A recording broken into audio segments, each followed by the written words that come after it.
কেটে ধুয়ে রেখেছি। সে মাছগুলো আমি 30 মিনিট হলুদ মরিচ লবণ এগুলো মাখাই রেখেছি। দেখেন কি সুন্দর লাগতেছে, মাশাআল্লাহ। 30 মিনিট পর আমি এগুলাকে ভাজবো। দেখেন আমি চুলাটা অন করে দেব।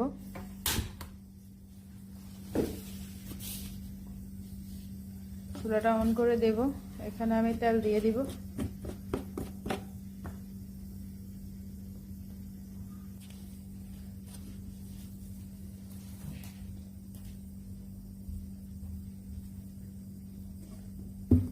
আপনারা দেখেছেন আমি এখানে তেল একটু বেশি করে দিয়েছি।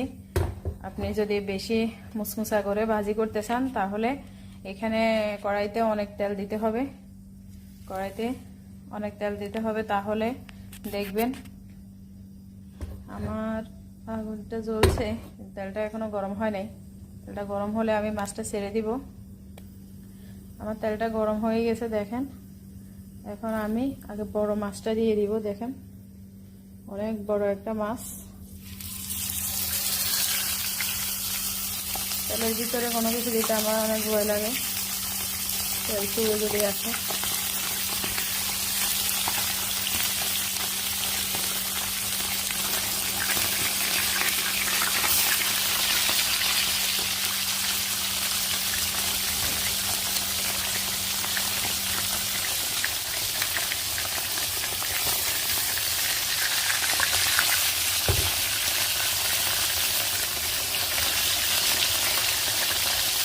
আর একটা মাছের জায়গা হচ্ছে না, এটা দিলে অনেক বেশি হয়ে যাবে।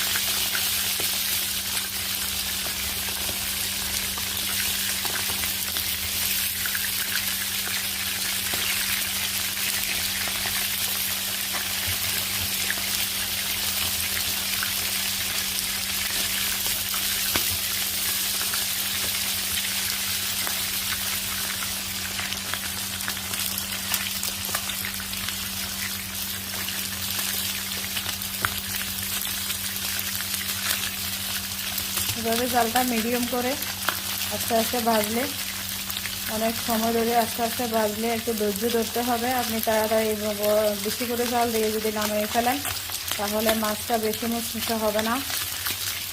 এভাবে ভাজলে মাছটা খেতে অনেক মজা লাগে, অনেক ভালো লাগে।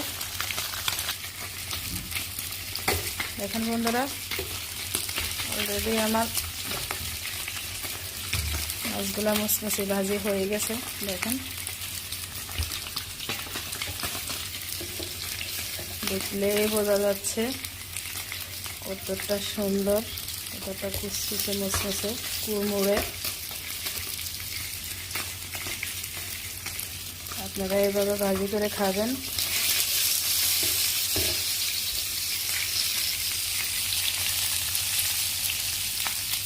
আমি এখন চুলাটা অফ করে দেব, এরপর আপনাদেরকে সার্ভ করে দেখাবো। আমাদের সাথেই থাকুন। দেখেন বন্ধুরা, আমার মাছগুলা ভাজি হয়ে গেছে।